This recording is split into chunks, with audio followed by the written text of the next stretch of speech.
ഒരുപാട് സന്തോഷം പാർവതി. കാരണം ഒരു ജയറാമേട്ടന്റെ ഇത്രയും തിരക്കുള്ള ഈ സമയത്ത് ഈ നമ്മൾ തമ്മിൽ സംസാരിച്ചിരുന്നാൽ ശരിക്കും ഈ ഒരു ഇന്റർവ്യൂ പോരാ. ഒരുപാട് ഒത്തിരി കാര്യങ്ങൾ എനിക്കും ചോദിക്കാനുണ്ട്. അതെ അതെ, അങ്ങനെ സംസാരിച്ച് പോകും.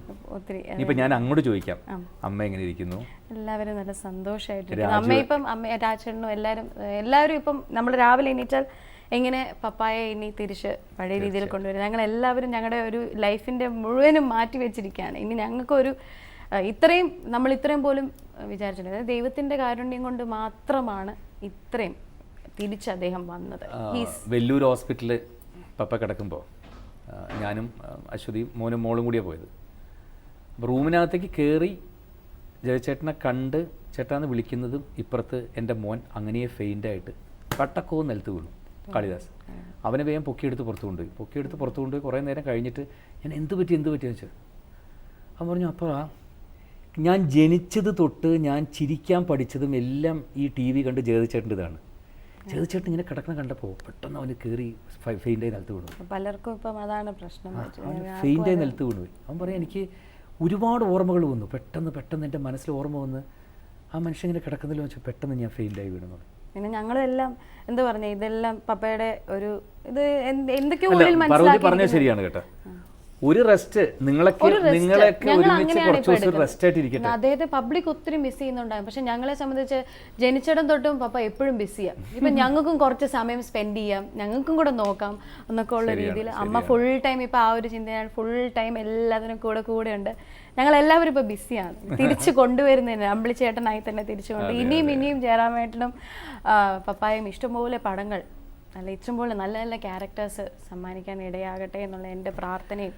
പിന്നെ ഈ ഒരു ഓണത്തിന് ഇത്രയും സമയം ഞങ്ങളോട് ചെലവഴിച്ച ജയറാമേട്ടന് ഞങ്ങൾക്ക് വളരെയധികം സന്തോഷം. ഞാൻ അമൃത TVയുടെ എല്ലാ പ്രേക്ഷകർക്കും അല്ലെങ്കിൽ ഇതിൻ്റെ പിന്നിൽ പ്രവർത്തിക്കുന്ന എല്ലാവരോടും എത്രത്തോളം നന്ദി പറഞ്ഞാലും മതിയാവില്ല. കാരണം ഓണം വരുമ്പോഴാണ് ഇത്തരം ഇൻ്റർവ്യൂകളൊക്കെ ആയിട്ട് അധികവും നിങ്ങളുമായിട്ട് നേരിട്ട് കാണാനും ഒരുപാട് നേരം സംസാരിക്കാനൊക്കെ കഴിയുന്നത്. എങ്കിൽ പോലും എന്നെ സംബന്ധിച്ചിടത്തോളം ഒരുപാട് സന്തോഷകരമായൊരു ദിവസമാണ്, സന്തോഷകരമായൊരു ഓണമാണ്. ഒന്നാമത് നേരത്തെ പാർവതി പറഞ്ഞ പോലെ തന്നെ മകൻ്റെ ഒരു ഇത് ഞങ്ങൾ പിന്നെ അവനിപ്പോൾ ഈ അടുത്ത കാലത്ത് പാർവതി പറഞ്ഞ പോലെ തന്നെ ഒരു ആഡ് ചെയ്തത് ഒരു ഡയറി മിൽക്ക് ഉണ്ട്. ഞാൻ ഡയറി മിൽക്ക് അതിന് എനിക്ക് ഓവറായിട്ട് ഞാൻ മേടിച്ചിട്ടുണ്ട്. ഇപ്പം അതോർത്ത് ഞാൻ മേടിച്ച് കഴിക്കുവാ. അത് സാധാരണ ഒരു നാഷണൽ ആഡ് കിട്ടുന്നത് തന്നെ ഒരു നടനെ സംബന്ധിച്ചിടത്തോളം ഈ ചെറുപ്രായത്തിൽ ഭാഗ്യമാണ്. ഇതൊരു ഇന്റർനാഷണൽ ആഡാണത്.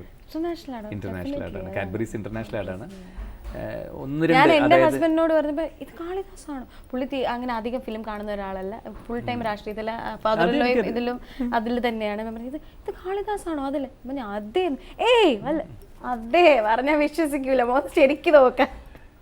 അപ്പോൾ അങ്ങനെ ലോകത്തിൻ്റെ ഏകദേശം ഒരുപാട് ഭാഗങ്ങളുള്ള എല്ലായിടത്തും ഇത് തന്നെയാണ്.